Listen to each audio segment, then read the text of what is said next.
Yeah, it's a double-edged sword, right? Because this is my this, this is my problem with yoga, right? It's a double-edged sword because there's 1,001 positive elements to yoga, but at the Mm-hmm. same time, how far does it take you and how far does it get you?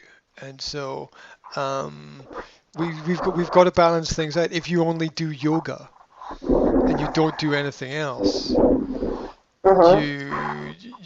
I can't imagine the quality of a person's life is going to improve that much. I imagine they're going to find it very difficult in the modern world, in the modern environment. Like, sitting cross-legged and doing meditation is fine if you live in the rural areas of India and you've got a lot of time on your hands and the weather is nice, right? Mm-hmm. Yeah, Mm-hmm. you'd probably die if you tried that in winter in the north of Scotland, right? So, so what doesn't kill you makes you stronger. If it doesn't kill you, we have to realize that climate, environment, habitat affects habit. Yeah. So what we have around about us basically programs us.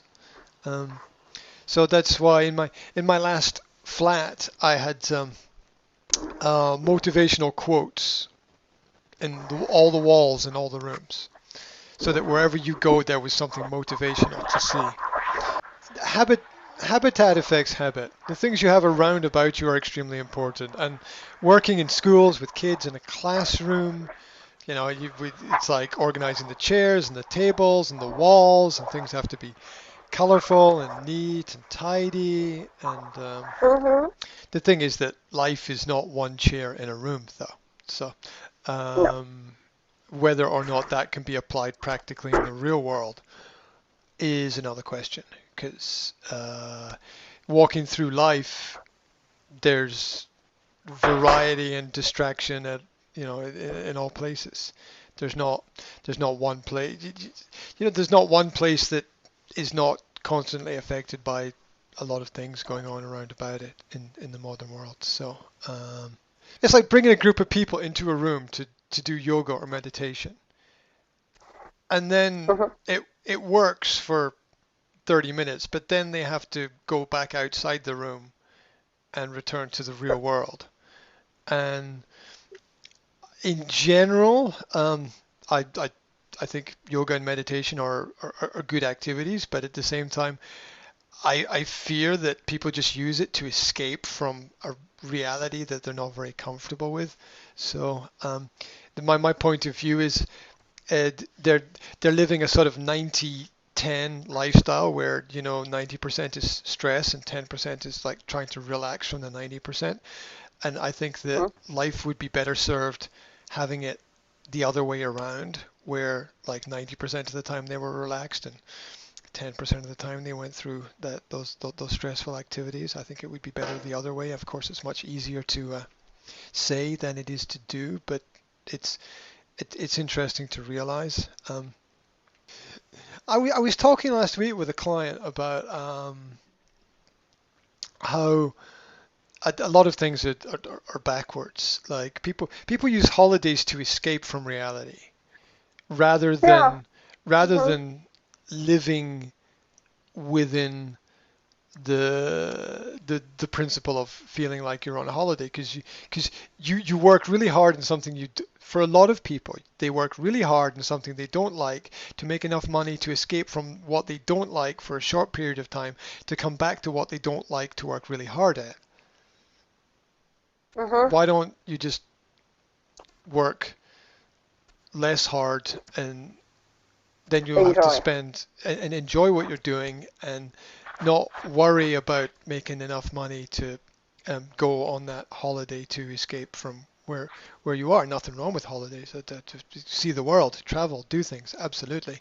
But not everybody is uh, is living life that way. Or the other example is that people are working to pay for. A lot of people are working to pay for predominantly two things that they House. they they can. Yeah, Where if you're at work, you can't be at home, right? No.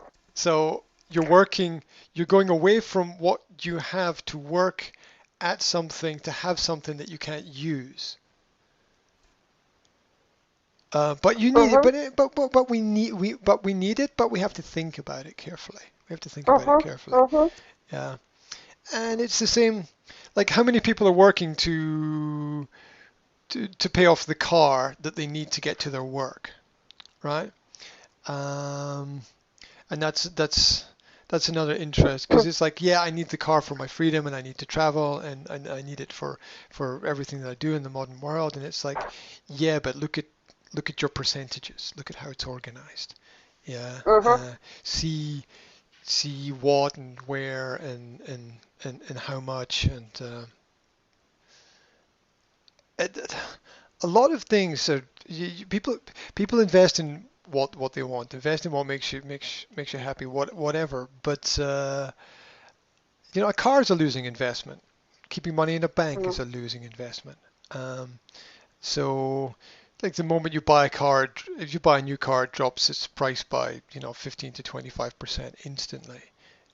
Mhm. Um, that's not really viable. I think the future's in leasing. I recommend that everybody leases um, Mhm. because it's Somebody has to own them. yeah, but that's the company's prerogative. Then they have the power there. Ownership is you own you, nothing more, nothing less, right? Mhm. You own you and you owe you, nothing more, nothing less. That's it. And and so when you say someone has to own the car, it's like it doesn't matter if you own the car, your friend owns the car, your boss owns the car, your family owns the car, your partner owns the car, uh, your grandmother owns the car, your kids. What it doesn't matter who owns. Like nobody cares, right? Nobody cares who owns the car. So and the print businesses understand the principle of leasing, right? It's not that it's not that you have the car, it's that you have to maintain the car and take care of the expenses of the car, and then find the right car to buy, and then try to sell it once you've, at the end, and lose money on selling it, and it's going to break down at some point in time. You're going to have to you, take care of it. You might miss time at work because you have to take it to the garage and all these other elements. And so I think from the perspective of time, um, that it's it's worth it's always worth leasing because somebody else is taking care of all that stuff.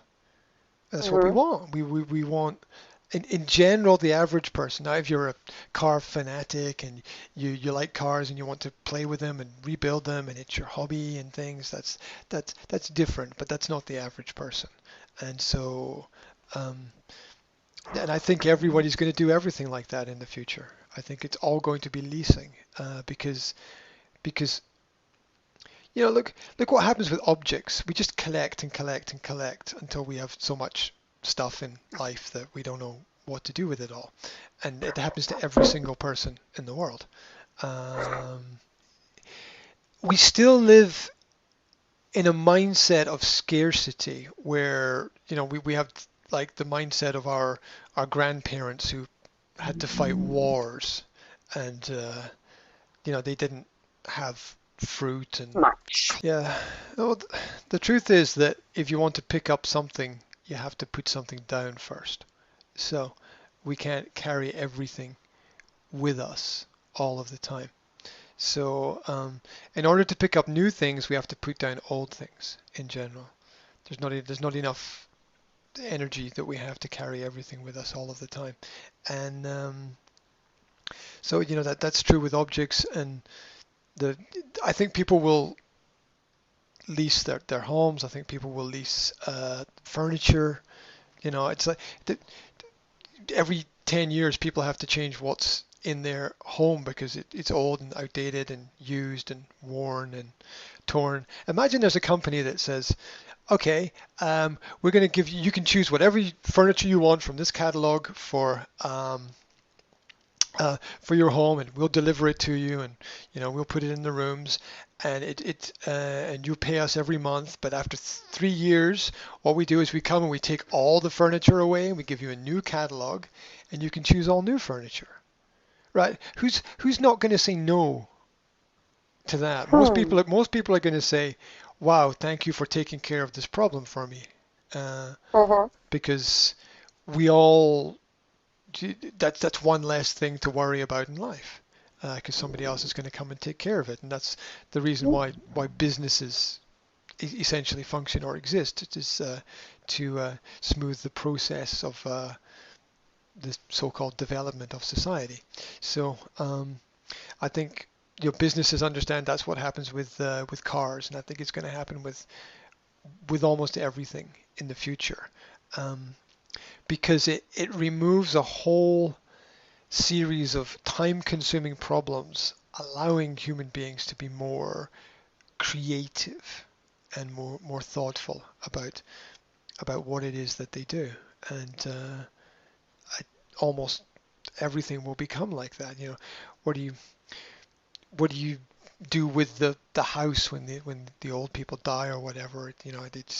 These problems should be solved long before that point in time, and I think that will create another set of problems because people love to own things, and private ownership is very popular, and I like to own things as well, but then again, then again, we have to learn to let go, right? It's not what you have; it's how you use it, right? It's not that it's important to own the house; it's that property is an investment, and it's generally better to have your money invested in property than it is sitting in the bank. So that's the point. Now you got your own home, you got your own privacy, you've got your own security, and the ability, and it's a big question, the ability in Western society to have liberty, freedom, and make as much money as you want to make is extremely important, because all these things were well understood in the past from the principle that not everybody was allowed to vote because not everybody was responsible. Right. If you're sick, you go to your doctor, right? You got problems with money, you go to see an accountant or a financial advisor. You don't want your doctor to give you financial advice. You don't want your accountant to operate on you, right? Right. Problem with your car, you take it to a car mechanic. You don't give it to the local chemist or hairdresser or something, right? So we understand these principles.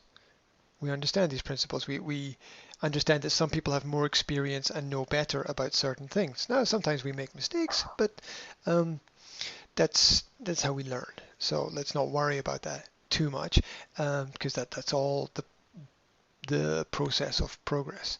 And in the past, not everybody was allowed to vote because not everybody had experience of what it meant.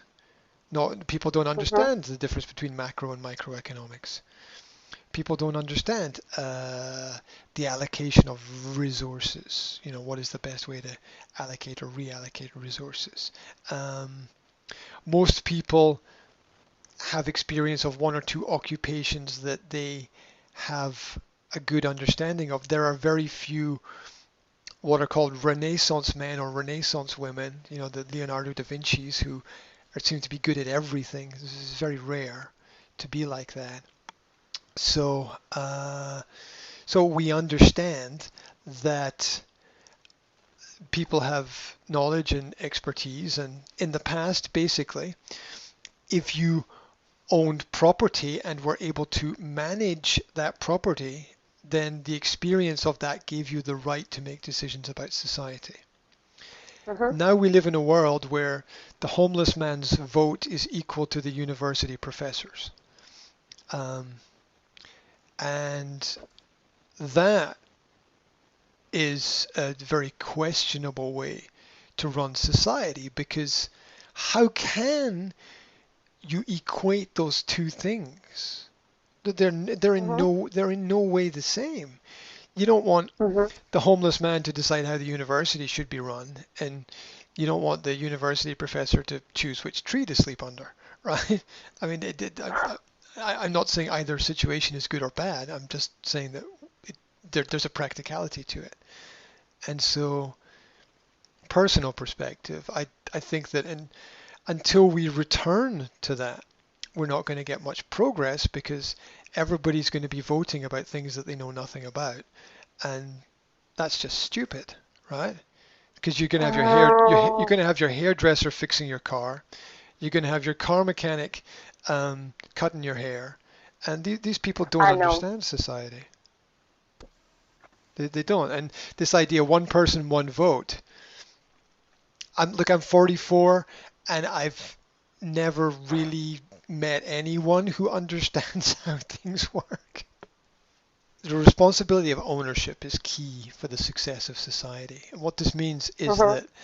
is that I think if you don't own something, you don't have a right to say what happens, because you don't have the responsibility. You don't have an understanding of responsibility. And I put this from the perspective of business. Yeah, I think that if a person owns a business, or is a partner in a business, or is self-employed, running, working for themselves, they have a right to say uh, what happens, because they have that key position in society. The same way that if you work in a school, you have a right to say what happens in the school, right? But how do you have a right to say what happens in the hospital if you work in the school? I don't. That doesn't make much sense to me, right? Um, Mm-hmm.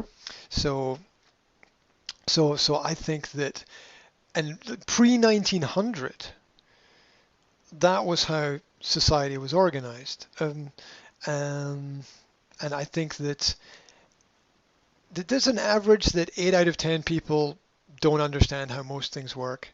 So um, we've got 80% of society not understanding how society works.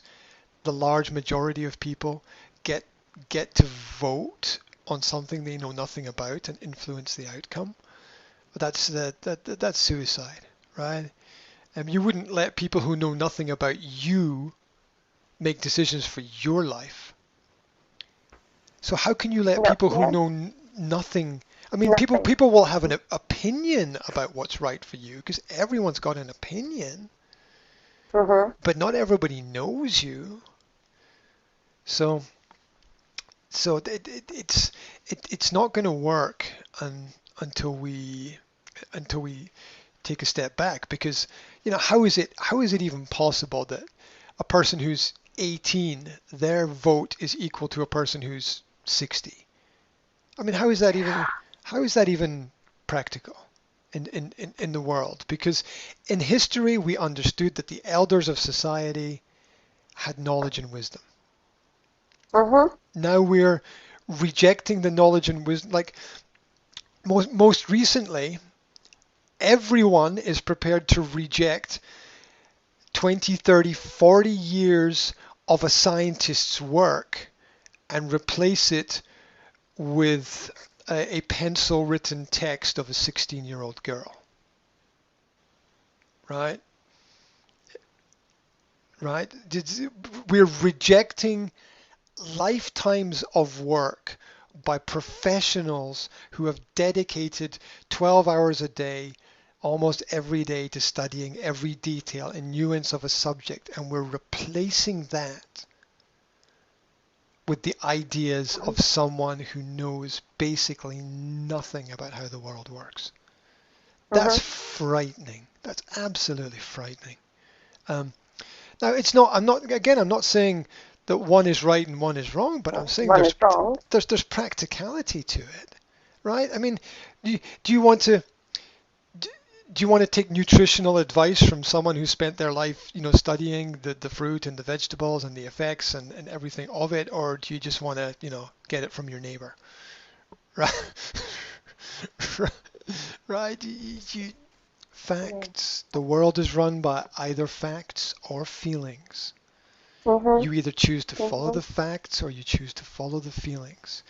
And it's much, much easier to go with the feeling than it is to go with the fact, because the fact requires study, it requires competence, it requires hard work, it Mhm. requires diligence, it requires discernment, the ability to know what is true. Um, it requires scientific method. It requires placing evidence over superstition. Um, and all of those acts are, are complex things to do and take a lifetime.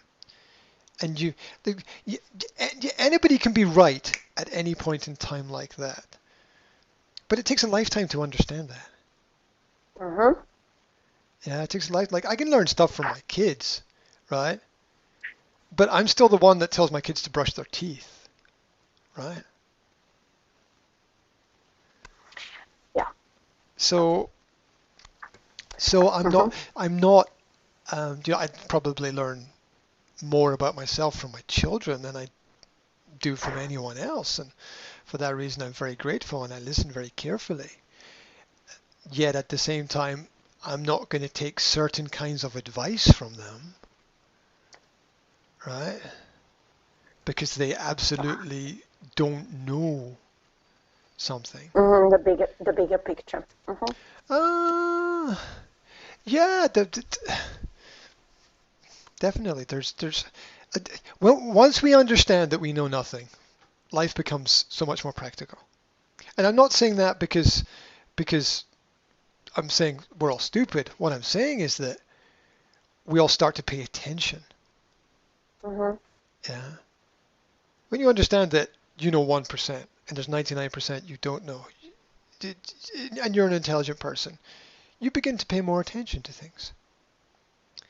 Yeah, like when you arrive, you treat information like you're arriving in a new city. Everything is new. Mhm. You're suddenly like, oh, I don't know any of these shops. I don't know any of these people. I don't know any of these buildings. I don't know any of these streets. And you then have to heighten your awareness and begin to understand, what are the right things to do, what are the wrong things to do. And people very often don't do that too much, and it's hard. It takes time. People want, you Mhm. know, people want problems that have developed over long periods of time. People want to solve instantly. It doesn't work like that. In general, in my experience in life, the amount of time that it takes to create or understand a problem is the amount of time it takes to solve the problem. Yeah, we're so used to this. Like somebody goes out drinking all night, wakes up in the morning, feels shit, pops to paracetamol, goes off to work, feels fine, right? People want Mhm. to treat their entire lives like that. Life. Like it just makes the negative not exist. But the negative is what we need to understand, not what we need to ignore, because that's what we need to improve. Mhm. Yeah. Um, so that's why things like hate speech is ridiculous, because it's wrong because someone has an opinion. That's ridiculous. I mean, it's just an opinion. People Mhm. are people are allowed to if you can't have an opinion, then you're not allowed to think. And if you're not allowed to think, you can't grow. And so there's a domino effect.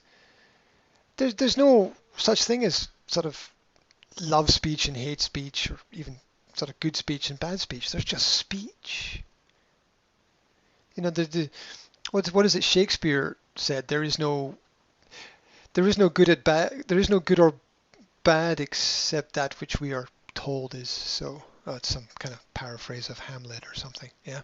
So Mhm. um, it's not totally true all the time, but it's it it's just a word. It's just a word. You know, it's accepted, rejected. It's just a word. It's just an opinion. People have the right to have an opinion. You know, you can, oh, we have to ban these people because of what they say. It's why? Because they're effective. Because they're more people are listening to them. Because they're better than you. Well, that's something you need to learn from. Um, so you can't say political correctness. Mhm. Be be Mhm. be be Different. polite. Be respectful. But don't hold back. Mhm. Mhm. That brings us back to the ethics and the moral. Yeah, Be polite. Mhm. Mhm. yeah, and understanding that life is not a life is not a spectrum. It's a holistic circle. And this is very key to understand because people think of spectrums like, oh, it's good on one side and bad on the other. That's rubbish, right? Because what it is it's good until it's not good anymore. Mhm. For the same reason, it's bad until it's not bad anymore. And people want to say that it's so black and white, but um, like it's not so clear because the thing that is the right thing to do today might be the wrong thing to do tomorrow. The Mhm. thing that is the right thing to say today might be the wrong thing to say tomorrow. And we might what might be absolutely the best thing in the world today might be the worst thing in the world tomorrow. The same way that the fastest way to get somewhere was ride a horse, right? It's not true anymore. Yeah, so we've got to update our ourselves to fit into the world around about us, understanding that the growth of technology is fantastic until it's not fantastic anymore. Yeah, yeah, yeah, yeah. And everything goes through that cycle. Everything goes through that cycle. Mm. We live until we die, right? I mean, everything goes through that cycle. Everything is True. the yin and yang, the two sides to it. So and everything is like that. Everything is like. That's why I think I mentioned the love and hate principle before. That Mhm. it's the same. You you love until you don't love anymore, which is Dream then a of life more. dislike or hate, but you realize that's just the other side of the same circle. That's just the other side of the same circle, and people don't want to see that it's a whole holistic sort And of. that's you love and hate because you care, Oh because yeah, you do not ignore. Mhm. Mm. yeah. You just pe- pe- people only hate things because they want things to be better, right? They don't hate things because they want things to be worse. They hate things because they want things to be better because they've got this idea from their past, their experience that has taught them that something is right. Mhm. Uh, it's uh, it's hard because there's the, that's religion in 5 seconds, right? That's the entire history of religion in 5 seconds. We're right, you're wrong because my parents told me so.